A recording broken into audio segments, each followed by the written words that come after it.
Hello guys, आज हम शुरू करने जा रहे हैं बीएड सेकेंड सेमेस्टर का फर्स्ट सब्जेक्ट जो है लर्निंग एंड टीचिंग, और उसकी फर्स्ट यूनिट का पहला टॉपिक वो है लर्निंग।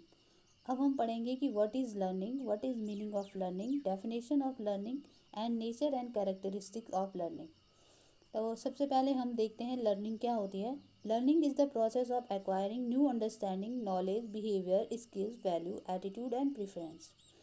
लर्निंग का मतलब होता है जब हम किसी नई अंडरस्टैंडिंग को एक्वायर करते हैं, किसी नई नॉलेज को एक्वायर करते हैं, बिहेवियर को एक्वायर करते हैं, स्किल, वैल्यू और एटीट्यूड को एक्वायर करते हैं, और उनके बेसिस से हमारे कुछ प्रेफरेंस जो बनते हैं, हम उन्हीं को लर्निंग कहते हैं।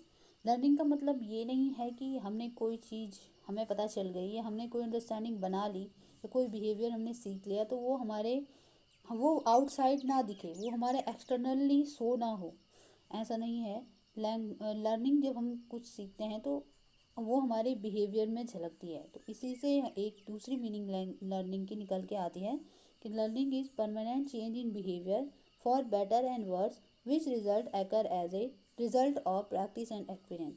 लर्निंग का मतलब लर्निंग होती है हमारी परमानेंट चेंज होना हमारे बिहेवियर में, चाहे वो कुछ बुरा हो या अच्छा हो, क्योंकि सीखते तो हम दोनों चीज़ें हैं, चाहे कुछ बुरा सीखें चाहे कुछ अच्छा सीखें, जो कि रिजल्ट होता है हमारी प्रैक्टिस और एक्सपीरियंसेस का। अगर हमें कुछ सीखना है, अगर हमें कुछ नया सीखना है, कोई अंडरस्टैंडिंग बनानी है, उसके लिए हमारे अंदर पहले एक्सपीरियंस होना चाहिए। हम उस चीज़ को अनुभव करते हैं फिर हम सीखते हैं। अगर हमें एक बार ठोकर लग जाए तो हमें पता होता है कि कितना दर्द होता है, और अगर हम उसी रास्ते से दोबारा गुजर रहे हैं जिससे हमें ठोकर लगी थी तो हमें पता होता है कि इस यहाँ से हमें ठोकर लगनी है, यानी कि इससे हमें एक्सपीरियंस मिलता है और फिर हम सीखते हैं अच्छे से चलना। उसी तरह हमारा अगर हमें कोई नई स्किल सीखनी है तो उसके लिए हमें रेगुलर प्रैक्टिस करनी पड़ती है। यह है लर्निंग। लर्निंग की जो डेफिनेशन है वो सब एक डेफिनेशन वैसे बहुत सारे साइकोलॉजिस्ट ने दी है, एजुकेशनिस्ट ने दी है, लेकिन यहाँ पर हम कुछ बात करते हैं गार्डनर मर्फी, जिन्होंने 1968 में अपनी एक डेफिनेशन दी लर्निंग के लिए। The term learning cover every modification in behaviour to meet environmental requirement. तो उनके वर्ड्स में लर्निंग का मतलब होता है कि हमारे बिहेवियर में वो मॉडिफिकेशन जो कि हमें इन्वायरमेंटल रिक्वायरमेंट्स को पाने के लिए, जो भी हमारे इन्वायरमेंट की रिक्वायरमेंट है उनको फुलफ़िल करने के लिए जो भी हमें अपने बिहेवियर में चेंजेस चाहिए होते हैं, उन्हीं को लर्निंग कहते हैं। गेट्स हुए हैं दूसरे, उन्होंने कहा है learning is the modification of behaviour through experience, और उन्होंने कहा है कि लर्निंग होता है जो कि हमारे बिहेवियर में मॉडिफिकेशन होता है एक्सपीरियंस के थ्रू। जब हम कुछ अनुभव करते हैं उसके थ्रू हमारे जो बिहेवियर है उसमें मॉडिफिकेशन आता है, उसी को लर्निंग कहते हैं।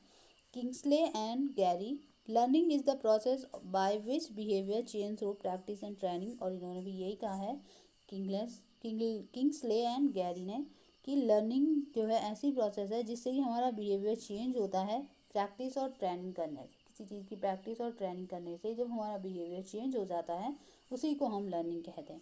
अब हम एक एग्जांपल के थ्रू समझते हैं। जैसे कोई छोटा बच्चा है, वो पहले खाना खाना नहीं जानता है खुद से, लेकिन बाद में वो देखता है, वो अनुभव करता है कि उसके बड़े किस तरह से खाना खा रहे हैं, स्पून से हो या हाथ से हो, कैसे भी कैसे खाना खा रहे हैं।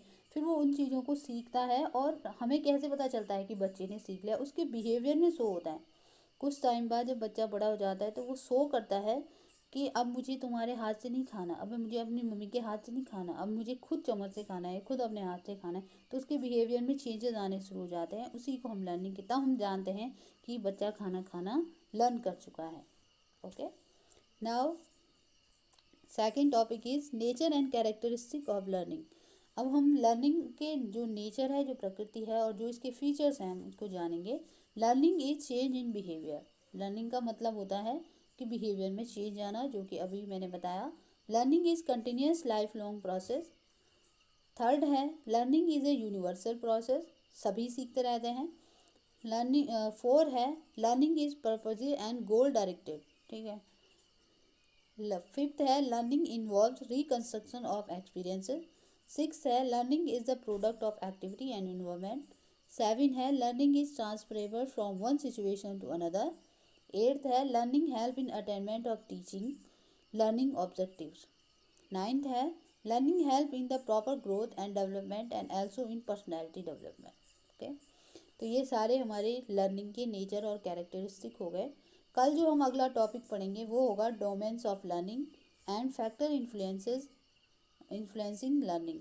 डोमेन्स में 3 टाइप्स ऑफ डोमेन्स होते हैं। एक होता है कोग्निटिव डोमेन ऑफ लर्निंग, दूसरा होता है कोग्निटिव जिसको कि हम साइकोमोटर डोमेन भी कहते हैं लर्निंग का, और थर्ड होता है अफेक्टिव डोमेन ऑफ लर्निंग। तो इनके बारे में डिटेल में हम नेक्स्ट वीडियो में पढ़ेंगे।